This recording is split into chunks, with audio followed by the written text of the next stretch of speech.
Welcome back to the RealGrass Artificial Turf Lawn Installation video. In part 4, we'll show you easy ways to measure and prep the new grass materials.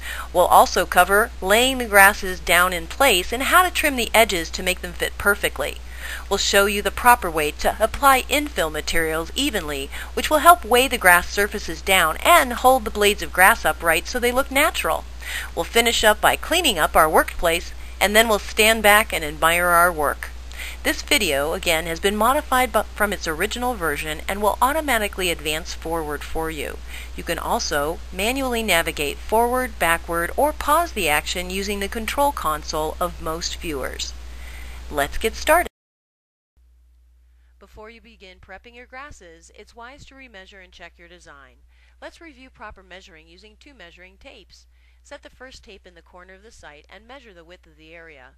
Always set the next tape down at a 90-degree angle, with the first tape at the longest depth.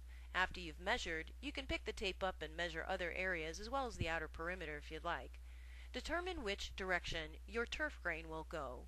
And after measuring, we know that we'll need a piece that's at least 13 feet wide and just shy of 10 feet long. Nothing is perfectly square in landscaping, so it's good to give yourself extra materials to make sure you can meet your marks. We'll mark our materials and using a carpet back cutter, cut up the tufting channel on the reverse side of the artificial grass, and then we'll remove the excess 2 feet. Now this is a good time to lay out the grass and check the materials for loose fibers or any damage. If there are wrinkles or buckles, simply laying the grasses flat in the sun for 30 minutes or so will typically remove them. Roll up your grasses so that they will unroll where the grain will point in the proper direction and carry them into your project site. After you've unrolled and smoothed them out, you'll be ready to continue to trim and fit the grasses. We've carried the materials into the site, unrolled it, and folded it back to relax the large wrinkles. We double-check the direction of the grain and walk the first edge to check the fit. If you see wrinkles or buckles, go over to the opposite side and gently tug. There are two important steps we need to accomplish to secure the surfaces before we continue infilling, and our first would be to anchor the outer perimeter of the installation. Using nails or jute staples, we're going to set the anchors at about 1/2 of an inch from all the turf edges all the way around the site. The surface materials can change shape between cold and hot weather, and to reduce them and minimize that potential shrink, pinning the outer perimeter will help this. Now take your anchor, and you may have to give it a push through the material backing, and then lightly tamp the head of the anchor down into the fibers. Remove any fibers that get caught along the rim of the nail or under the staple, and then just move along. Under public conditions or high traffic, place the nails or staples every 3 to 4 inches. Under low traffic, such as this backyard, every 4 to 6 inches is fine. Now the next step is to take a shag carpet rake or a stiff broom. And what we want you to do is sweep off all the surfaces of those loose fibers and any other kind of debris that has collected on the surface during our installation process. Go around and check all of the outer perimeter edges, make sure that they're secure. Using a broom or the rake, you can brush off not only the surfaces but also clean up the sidewalk. And once your cleanup is done, now you're ready for infill and finishing the project.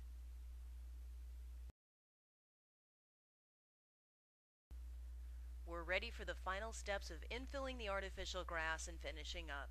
Looking at uninfilled surfaces, we see these areas of high shine that are matted looking.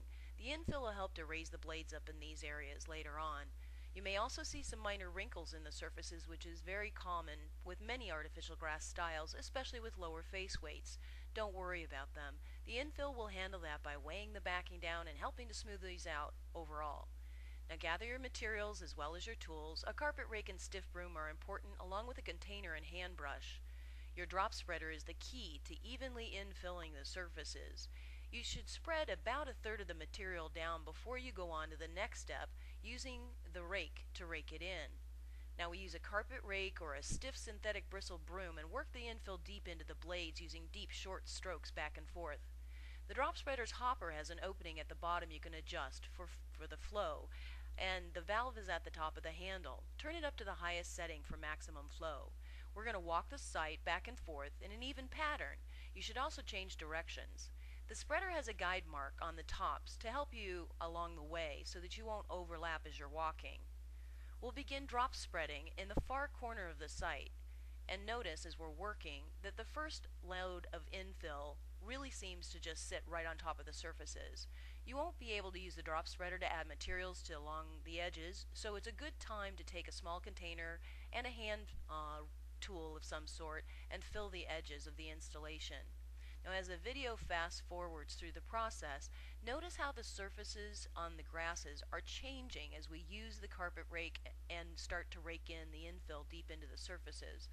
The tone of the color begins to change and the areas are looking more and more lush. As we apply the last of the infill, you're going to see very little sitting on top of the grasses now. The raking action has helped the infill fall between the rows of the blades and is now standing them up. So the infill drops down on the second and last run much more easily. Now remember to work the edges and the corners of the installation by hand. You should do this with a small hand brush or a hairbrush, and making sure to raise the blades above the infill and double checking all the edges to make sure that they're anchored securely as you go. Most of the raking can happen with a stiff broom with synthetic fibers or a carpet rake, and you are looking for an even tone or color across the surfaces as the infill is evenly distributed. Now you might need to hand infill some areas as we said, but an infilled area does not look at all like a non-infilled area. And this is where we began with no infill, and after we've raked and bloomed the grasses, this is where our result has brought us a beautiful lush lawn. And you're done!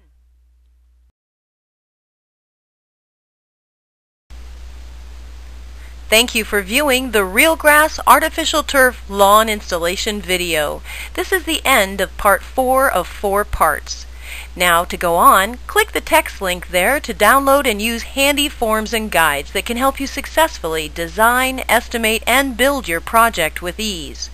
For RealGrass Artificial Turf materials, simply visit any Home Depot store or click on the link to visit us online at homedepot.com.